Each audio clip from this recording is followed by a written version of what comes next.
আম্রপালি বেশ্যা হয়ে ওঠার পিছনে একটা গল্প আছে। আম্রপালি তার কাস্টমারদের খুব ভালোবাসত বলে ভান করত, কারণ সে এর জন্য টাকা পেত। কিন্তু লালসা বা ভোগ আমাদের আনন্দ দেয় ততক্ষণ পর্যন্ত যতক্ষণ না তাকে আমরা উচ্চ করে তুলি। আমরা আনন্দ না পেলে আমরা এটিকে উচ্চতর আনন্দ হিসেবে সাধন করি, আর যৌনতার আনন্দ অদৃশ্য হয়ে যায়। যৌবন হলো একজন মানুষের জীবনে এমন একটি সময় যেখানে তার যৌন ইচ্ছা চরমে থাকে। কিন্তু যুবকটি যদি এমন কোনো উপায় খুঁজে পায় যার মাধ্যমে সে তার যৌন ইচ্ছাকে তার জ্ঞানের সিঁড়ি হিসাবে গড়ে তুলতে পারে, তাহলে তার সারা জীবন আনন্দে ভরা থেকে যায়। সবাই লালসা থেকে মুক্তি পেতে চায়, কিন্তু তা থেকে মুক্তি পেতে আপনার কি করা উচিত? এরপরে আপনি লালসা সম্পর্কে সম্পূর্ণ তথ্য পাবেন। আপনি এই গল্পে হারিয়ে যাওয়ার আগে দয়া করে এই চ্যানেলটি সাবস্ক্রাইব করুন। চলুন তাহলে গল্প শুরু করা যাক। গৌতম বুদ্ধের সময়ে বৈশালীর রাজ্যে একজন খুব বিখ্যাত বেশ্যা বাস করত, যার নাম ছিল আম্রপালি। তিনি খুব সুন্দরী ছিলেন এবং তাকে নগরবধূ অর্থাৎ সমস্ত শহরের স্ত্রী বলে ঘোষণা করা হয়েছিল। তার প্রাসাদের প্রবেশদ্বারে সর্বদা সোনার রথ দাঁড়িয়ে থাকত, এমনকি মহান রাজাদেরও তার সাথে দেখা করার জন্য অপেক্ষা করতে হয়েছিল। তিনি কেবল একজন বেশ্যা ছিলেন, কিন্তু এতই ধনী হয়েছিলেন যে তিনি একটি রাজ্য কিনতে পেরেছিলেন। আম্রপালির শরীর যতটা সুন্দর ছিল, তার আত্মাটাও ততটাই সুন্দর ছিল, যা সত্যিকারে ভালোবাসার জন্য অকুল ছিল। কারণ আম্রপালি নিজে থেকে বেশ্যা হয়ে ওঠেনি, তাকে জোর করে বেশ্যা বানিয়েছিল রাজা। আম্রপালির বেশ্যা হওয়ার পিছনে একটা গল্প আছে। আম্রপালি নিজেই সে ক্ষুদ্রদের খুব ভালোবাসত বলে ভান করত, কারণ তার জন্য তাকে অর্থ দেওয়া হয়েছিল। কিন্তু ভিতরে ভিতরে সে তাদের সকলকে ঘৃণা করত, কারণ তারা সবাই তাকে আনন্দর বস্তু হিসেবে ব্যবহার করছিল। কেউ তাকে মানুষ হিসাবে সম্মান করে না। একদিন আম্রপালি তার প্রাসাদের বারান্দায় দাঁড়িয়েছিল। একজন যুবক বৌদ্ধ সন্ন্যাসী পাশ দিয়ে যেতে দেখলেন, যার কাছে ভিক্ষার বাটি ছাড়া আর কিছুই ছিল না। কিন্তু তার অসাধারণ সচেতনতা এবং মানুষকে নিজের দিকে আকৃষ্ট করার এক আশ্চর্য ক্ষমতা ছিল। যুবক সন্ন্যাসী যখন মুখ তুলে তাকালেন, আম্রপালিও তার দিকে তাকালো। যুবক সন্ন্যাসী আম্রপালির দিকে তাকিয়ে প্রণাম করল। আম্রপালির প্রতি বিনম্র শ্রদ্ধা আম্রপালি এক তাকুস তরুণ জগৎকে দেখতে থাকে, কারণ এই প্রথমবার কেউ আম্রপালিকে সম্মানের চোখে দেখে। কেউ একজন তাকে প্রথমবারের মতো মানুষের মতো অনুভব করেছিল। আম্রপালি অবিলম্বে সিঁড়ি থেকে নেমে এসে এবং বেরিয়ে এসে যুবক সন্ন্যাসীর পা ছুঁয়ে বলল, প্রভু, আজ আমার অতিথি হয়ে আমার প্রাসাদে এসে ভোজন গ্রহণ করুন। আম্রপালি বলেন, দয়া করে আমার আমন্ত্রণ প্রত্যাখ্যান করবেন না, কারণ আমি এই প্রথম কাউকে আমন্ত্রণ জানিয়েছি। রাজা সম্রাটদের দ্বারা আমাকে হাজারবার আমন্ত্রণ জানানো হয়েছে, কিন্তু আমি কাউকে আমন্ত্রণ করিনি। এটি আমার প্রথম আমন্ত্রণ।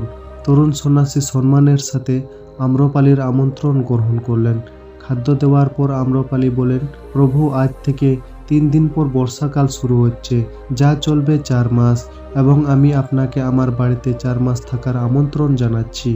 আগামী 4 মাস এই প্রাসাদই হবে আপনার আশ্রয়স্থল। আম্রপালি বলেন, আমি কোনোভাবে আপনার ধ্যানে বাধা দেব না, বরং আমি যতটা সম্ভব আপনার ধ্যানটাকে সহজ করার চেষ্টা করব। যুবক সন্ন্যাসী বলেন, দেবী, আমাকে ক্ষমা করুন, কিন্তু আমি নিজে থেকে এই বিষয়ে সিদ্ধান্ত নিতে পারি না। আমি মন থেকে চাইব, যদি তিনি আমাকে অনুমতি দেন, তবে আমি অবশ্যই আপনার প্রাসাদে আশ্রয় গ্রহণ করব। সেই সন্ন্যাসী বুদ্ধের কাছে পৌঁছে আম্রপালির প্রস্তাবের সম্পর্কে কিছু বলার আগেই সেখানে উপস্থিত অন্যান্য ভিক্ষুকরা বুদ্ধের কাছে গিয়ে বুদ্ধকে বললেন, যুবক ভিক্ষুকে আটকাবেন। আম্রপালি ওকে আম্রপালির বাড়িতে 4 মাস থাকার জন্য ডেকেছে। আম্রপালি একজন বেশ্যা, আর একজন সন্ন্যাসী ভিক্ষুক বেশ্যার বাড়িতে 4 মাস থাকবে? এটা ঠিক নয়। ইনি আমাদের কাছে একটি ভুল বার্তা পাঠাবেন। বুদ্ধ বললেন, দয়া করে শান্ত হন এবং পৃথিবী আসার জন্য অপেক্ষা করুন। কিছুক্ষণ পরে যুবক সন্ন্যাসী বুদ্ধের কাছে আসতেই তিনি বুদ্ধের পা ছুঁয়ে প্রণাম করলেন এবং পুরো ঘটনা বর্ণনা করতে গিয়ে বললেন, বুদ্ধনগরে আম্রপালি নামে এক মহিলা আমাকে বর্ষার 4 মাস তার বাড়িতে থাকার আমন্ত্রণ জানিয়েছে। তার আমন্ত্রণে আমি সাড়া দেইনি। আমি তাকে বলেছি, আপনি যদি আমাকে তার বাড়িতে থাকার অনুমতি দেন, তবেই আমি তার বাড়িতে থাকতে যাব। আপনি যেটা বলবেন আমি তাই করব। আম্রপালির ক্ষেত্রে বিশ্বাস শব্দটি ব্যবহার না করে শুধুমাত্র নারী শব্দটি ব্যবহার করেছেন। বুদ্ধ তরুণ সন্ন্যাসী জগতের চোখের দিকে তাকিয়ে বললেন, তুমি থাকতে পারো। তখন হঠাৎ একজন বৃদ্ধ সন্ন্যাসী উঠে দাঁড়ালেন এবং বললেন, বুদ্ধ, এটা ঠিক নয়। এই যুবক সত্য লুকাচ্ছে। এটা বলেনি যে আম্রপালি নামে এক বেশ্যা মহিলা তাকে তার বাড়িতে থাকার আমন্ত্রণ জানিয়েছে, কিন্তু সে নারী নয়, সে একজন বেশ্যা। বুদ্ধ বললেন, আর এত বেশ্যা শব্দটি ব্যবহার করেনি, তার মানে তার প্রতি শ্রদ্ধাবোধ আছে। সেই কারণে আমি তাকে সেখানে বসবাস করতে যেতে দিচ্ছি। সেখানে উপস্থিতি হাজার হাজার সন্ন্যাসী বুদ্ধকে বিশ্বাস করতেই পারেনি। একটি যুবক সন্ন্যাসী বেশ্যার বাড়িতে থাকতে দেওয়া হলো। পরের 3 দিন পর যুবক সন্ন্যাসী আম্রপালির বাড়িতে বসবাস করতে যান। তিনি চলে যাওয়ার সাথে সাথে সেখানে উপস্থিতি অন্যান্য ধর্মাবলম্বীদের নিয়ে নানান রকম মন্তব্য করতে থাকেন। বুদ্ধ সবাইকে বলেন, আমার প্রতি আমার বিশ্বাস আছে। আমি তার চোখে দেখেছি, তার মধ্যে ভোগের সামান্যতম আকাঙ্ক্ষাও ছিল না।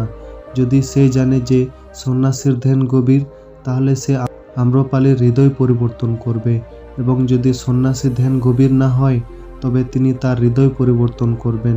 সুতরাং আম্রপালি তার শারীরিক আকর্ষণে ভিক্ষুকে রূপান্তরিত করবে। এটি ধ্যান এবং শারীরিক আকর্ষণের প্রশ্ন, যার উত্তর আমরা 4 মাস পরে পাব। বুদ্ধের কথা শুনে ওখানকার উপস্থিত সন্ন্যাসীরা বলেন, বুদ্ধ এই তরুণ পৃথিবীকে খুব বেশি বিশ্বাস করে, অপ্রয়োজনীয় ঝুঁকি নিচ্ছে। ওই সন্ন্যাসীও যুবক ছিল, আর আম্রপালিও যুবক ছিল। সময় শুরু হয়, বর্ষার 4 মাস কেটে যায় এবং যুবক সন্ন্যাসী ফিরে আসে। বুদ্ধকে প্রণাম করলেন। আম্রপালিও যুবক সন্ন্যাসীর পিছে পিছে এসেছিলেন। যুবক সন্ন্যাসী বুদ্ধের সাথে পরিচয় করিয়ে দিয়ে বললেন, ইনি আপনার কাছে শুদ্ধ হতে চান। মহিলাটি কেবল সুন্দর নয়, তার আত্মাটাও আপনার কল্পনা করার মতোই পবিত্র। আম্রপালি বুদ্ধের পা ছুঁয়ে বললেন, আমি এই তরুণ বিশ্বের প্রেমে পড়েছিলাম। প্রথমবার যখন দেখেছিলাম, আমি যুবক সন্ন্যাসীকে অনেকবার আমার সৌন্দর্য দিয়ে তাকে আকৃষ্ট করার চেষ্টা করেছি, কিন্তু আমি পুরোপুরি ব্যর্থ হয়েছি। আমাকে ধ্যান সম্পর্কে সচেতন করেছেন এবং আমাকে উপলব্ধি করেছেন যে বাস্তব জীবনে উপভোগ নয়, ধ্যান হচ্ছে আমার সম্পদ। তখন আম্রপালি বলেন, আমার সমস্ত সম্পত্তি ভিক্ষুকদের দান করতে চাই এবং আমার বাকি জীবন ধ্যানে কাটাতে চাই। এরপরে আম্রপালি বুদ্ধের শিশুদের মধ্যে প্রথম মহিলা হয়েছিলেন যিনি বুদ্ধত্ব লাভ করেছিলেন। বুদ্ধ সকল শিশুদের বলেন, আপনি যে প্রজাদের সঙ্গকে ভয় পান, তবে বেশ্যার সাথে আপনার ভয়ের কোনো সম্পর্ক নেই, কিন্তু সে ভয় আপনার অচেতন মনের ফলস কারণ। আপনি কাম শক্তিকে দমন করতে পারেন না, এটি কেবল রূপান্তরিত হতে পারে। এখন আপনার যৌন ইচ্ছা শেষ করতে আপনি এটিকে আলিঙ্গন করতে চান, আপনি এটিকে দমন করতে চান। উপাসনা শক্তির উৎস্রোত এবং শক্তি কখনোই নিঃশেষ হয় না, বরং এটি রূপান্তরিত হতে পারে। আপনি যদি আপনার লালসার শক্তিকে অন্য জায়গায় এবং অন্য দিকে রূপান্তরিত করেন, তবেই কেবল আপনি লালসা থেকে মুক্তি পেতে পারেন। তবে মনে রাখবেন, আমাদের যৌনতা থেকে মুক্তি পাওয়ার কথা ভাবাও উচিত নয়। আমাদের কেবল আমাদের শক্তিকে রূপান্তর করতে হবে। আমরা এটিকে শক্তির জন্য ব্যবহার করতে পারি, ধ্যানের জন্য ব্যবহার করতে পারি, এবং আমরা যত বেশি সচেতন হব, আমাদের বাকি জীবন যৌনতার চেয়ে বেশি আনন্দ আসবে, এবং তারপরে যৌনতার আনন্দ তার সাথে অতুলনীয়হীন মনে হবে। আপনি যদি এই গল্পটি ভালো বলে মনে করেন, তবে কমেন্ট বক্সে কমেন্ট করে বলুন এবং চ্যানেলটি সাবস্ক্রাইব করুন। পরবর্তী গল্পে দেখা হবে। ততক্ষণ পর্যন্ত নিজের যত্ন নিন।